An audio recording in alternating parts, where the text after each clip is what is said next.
किसान साथियों, मैं राम जी आप सभी का आर्या सेक्रीजेक्शन में स्वागत करता हूं। आज हम बात करेंगे किसानों की एक ऐसी समस्या के बारे में जिससे हमारी किसान भाई काफ़ी हद तक परेशान हैं और किसान भाइयों की यह समस्या है यूरिया। क्योंकि आज के डेट में यूरिया हमारे मार्केट में दो प्रकार का मिल रहा है, एक मोटे दाने का यूरिया, दूसरा महीन दाने का यूरिया। तो हमारे किसान भाई ये सोचते हैं कि मोटे दाने का यूज़ करें या महीन दाने का यूज़ करें, किसका रिजल्ट हमारी फसलों में अच्छा होगा। तो सबसे पहले हम बात करते हैं यूरिया की कि हमारी यूरिया में जो पोषक तत्व पाया जाता है वो 46% नाइट्रोजन होता है। 46% नाइट्रोजन हमारे यूरिया में उपलब्ध होता है। तो इस नाइट्रोजन के दृष्टिकोण से दोनों यूरिया हमारा सेम है, चाहे वो मोटे दाने का यूरिया हो या महीन दाने का यूरिया हो। लेकिन जब इसका प्रयोग हम अपने खेत में करते हैं तो इसमें थोड़ा सा अंतर दिखाई देता है और इस अंतर को ध्यान में रखते हुए हम दोनों यूरिया पे अलग अलग चर्चा करेंगे। सबसे पहले हम बात करते हैं मोटे दाने की यूरिया की।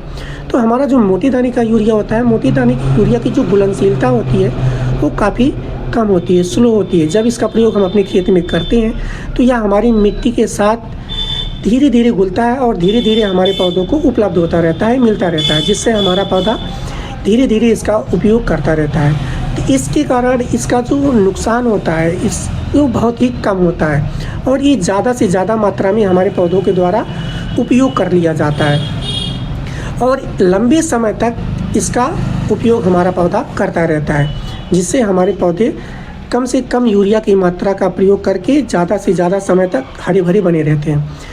और इसका प्रयोग हम मुख्य रूप से गन्ना में कर सकते हैं, गेहूं में कर सकते हैं, धान में कर सकते हैं या ऐसे सभी क्षेत्रों में कर सकते हैं जिसमें पर्याप्त मात्रा में नमी है। जिन क्षेत्रों में पर्याप्त मात्रा में नमी है उन क्षेत्रों के लिए यह यूरिया काफ़ी हद तक अच्छा होता है, काफ़ी हद तक बेहतर होता है। अब दूसरा यूरिया हमारा जो मिल रहा है वो है महीन दाने का यूरिया। महीन दाने का यूरिया जब अपने फील्ड में प्रयोग करते हैं तो उसकी जो घुलनशीलता होती है वो काफ़ी तीव्र होती है। वो काफ़ी तीव्रता के साथ हमारी मिट्टी में घुलता है और काफ़ी तेज़ी से हमारी फसलों पे अपना असर दिखाता है। तो महीन दाने का यूरिया का प्रयोग जब हम अपने खेत में करते हैं तो हमारी जो फसलें हैं वो तत्काल तुरंत हरी भरी हो जाती हैं और तत्काल उसका रिजल्ट हमारी फसलों में देखने के लिए मिलता है। लेकिन इसका जो हरापन है वो कम समय के लिए होता है। कुछ दिन बाद फिर धीरे धीरे हमारी फसलें पीली पड़ने लगती हैं और पुनः हमें फिर तत्काल दोबारा हमें यूरिया देना पड़ता है अपनी फसलों में।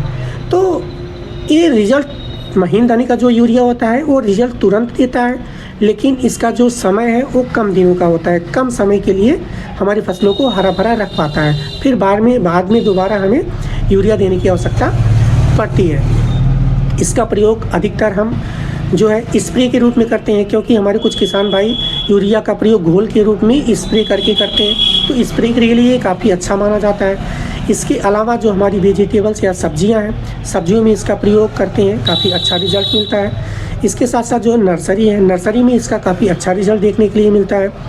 या फिर जिन क्षेत्रों में नमी की कमी होती है, जहाँ पे सिंचाई की कमी है, या जिन क्षेत्रों में नमी नहीं है उन क्षेत्रों में अगर हम इसका प्रयोग करते हैं तो कम नमी में ये आसानी से घुल के हमारे पौधों को उपलब्ध हो जाता है। तो इन क्षेत्रों के लिए ये महीन दाने का जो यूरिया होता है वो काफ़ी अच्छा माना जाता है। तो कहीं ना कहीं दोनों यूरिया अपनी अपनी जगह पे अच्छा है।